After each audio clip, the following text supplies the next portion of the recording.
ये घटना इसी साल 24 मई की है।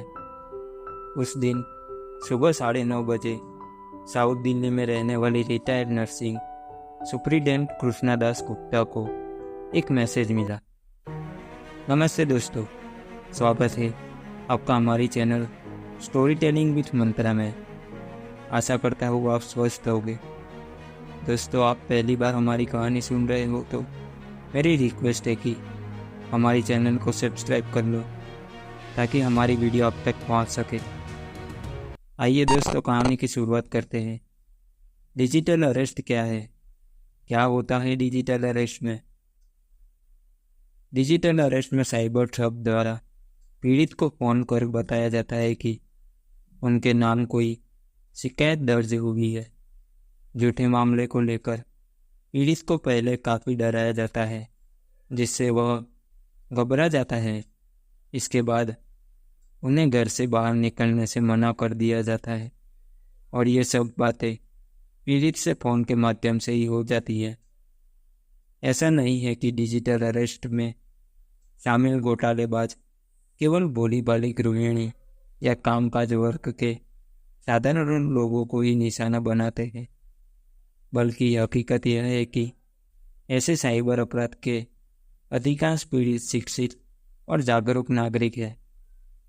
इस कहानी में हम आपको साथी जालसाजों की मॉडल्स ऑपरेंडी के और उनके नए तौर तरीके के बारे में आपको आगाह करने की कोशिश कर रहे हैं, ताकि आप भी ऑनलाइन जालसाजी करने वाले बेनाम अपराधियों के शिकंजे में आने से बच पाए।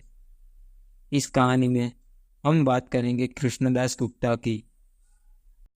दोस्तों, ऐसा नहीं है कि डिजिटल अरेस्ट रैकेट में शामिल घोटालेबाज केवल भोली भाली गृहिणी या कामकाज वर्ग के साधारण लोगों को ही निशाना बनाते हैं, बल्कि हकीकत यही है कि साइबर अपराध के अधिकांश पीड़ित शिक्षित और जागरूक नागरिक हैं।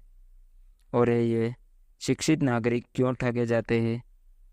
खैर, ये ऐसा है जैसे किसी ने आपके सिर पर काल्पनिक बंदूक तान दी हो और आपके पास उनकी बात मानने के अलावा कोई विकल्प नहीं है। कुछ ऐसी ही है दिल्ली के CR पार्क इलाके में रहने वाले 72 वर्षीय कृष्णदास गुप्ता की दर्दनाक कहानी, जिन्होंने डिजिटल अरेस्ट स्कैम का शिकार होकर 83 लाख रुपए गंवा दिए। साइबर अपराधियों ने 12 घंटे से ज़्यादा समय तक उन्हें वीडियो कॉल पर बंधक बनाए रखा। जी हाँ दोस्तों, ये घटना इसी साल 24 मई की है। उस दिन सुबह 9:30 बजे साउथ दिल्ली में रहने वाली retired nursing superintendent Krishnadas Gupta को एक मैसेज मिला, जिसमें दावा किया गया था कि उनका मोबाइल नंबर 2 घंटे में ब्लॉक कर दिया जाएगा। यह मैसेज आधिकारिक लग रहा था। कथित तौर पर महानगर टेलीफोन निगम लिमिटेड से आया था और उन्हें बताया गया था कि उनके आधार नंबर का इस्तेमाल करके मुंबई में एक और सिम कार्ड जारी किया गया है। इसके बाद यह स्कैम आगे बढ़ गया, जिसके तहत उन्हें एक फर्जी अरेस्ट वारंट मिला। साइबर अपराधियों में से किसी एक ने वीडियो कॉल पर मुंबई पुलिस का अधिकारी बनकर उनसे बात की। इसके तुरंत बाद कृष्णा को एक कॉल आया, जिसमें उन्हें वीडियो कॉल के जरिए मुंबई पुलिस के फर्जी अधिकारियों से जोड़ा गया। इससे आगे जालसाजों ने उनसे बात करते हुए दावा किया कि उनके आधार का इस्तेमाल मनी लॉन्ड्रिंग और पोर्नोग्राफी सामग्री साझा करने जैसे अपराधों के लिए किया गया है। अपराधियों ने उन्हें एक फर्जी सुप्रीम कोर्ट अरेस्ट वारंट भी दिखाया, जिससे उन्हें यह विश्वास हो गया कि उन्हें अगले 2 घंटों में गिरफ्तार कर लिया जाएगा। कृष्णदास गुप्ता ने बताया, उन्होंने कहा कि मेरे आधार का इस्तेमाल धोखाधड़ी के लिए किया गया है और उन्होंने मुझे गिरफ्तारी वारंट की धमकी दी। वो इतना डर गई थी कि उन्होंने इस बारे में किसी को बताया नहीं, यह मानते हुए कि वह एक गंभीर संकट में फंस गई है। कृष्णा ने उनके निर्देशों का पालन किया।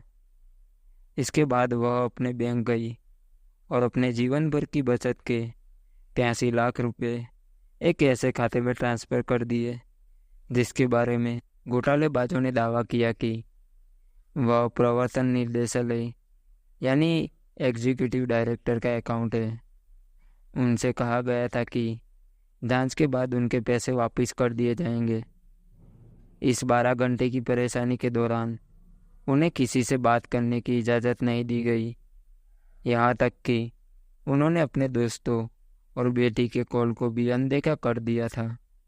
कृष्णा बताती है कि उन्हें लगा कि वह खुद को गिरफ्तारी से बचा रही है, लेकिन उन्हें नहीं पता था कि उनके साथ धोखाधड़ी हो रही है। ये सब जानकर उनकी बेटी मुंबई से भागी भागी आई और एक एफआईआर दर्ज कराई, लेकिन इस सिलसिले में मामला दर्ज करवाना आसान नहीं था। यह सिर्फ एक अज्ञात नंबर था जिसने कृष्णा के जीवन भर की सेविंग का पैसा ठग लिया था। नाम फर्जी थे, पुलिस वाले फर्जी थे। ऐसे में पैसे कैसे निशान को ट्रैक करना एक कठिन काम है। साइबर सुरक्षा विशेषज्ञों के अनुसार अकेले दिल्ली में हर महीने डिजिटल अरेस्ट घोटाले के लगभग 200 मामले सामने आते हैं और ऐसे सैकड़ों मामले हो गए जो शर्म, डर या देश की आपराधिक न्याय प्रणाली में विश्वास की कमी के कारण रिपोर्ट नहीं किए जाते। साइबर क्राइम एक्सपर्ट पवन दुग्गल कहते हैं कि कानून में डिजिटल गिरफ्तारी जैसी कोई चीज़ नहीं है। लोगों को पहले तो ऐसे कॉल करने वालों से कभी भी ये संपर्क नहीं करना चाहिए। दोस्तों, ये थी डिजिटल अरेस्ट की कहानी। मैं आशा करता हूँ कि इस कहानी से आपको देश में होने वाले साइबर क्राइम के बारे में जानने को मिला होगा और कैसे हम ऐसे धोखाधड़ी से बच सकते हैं।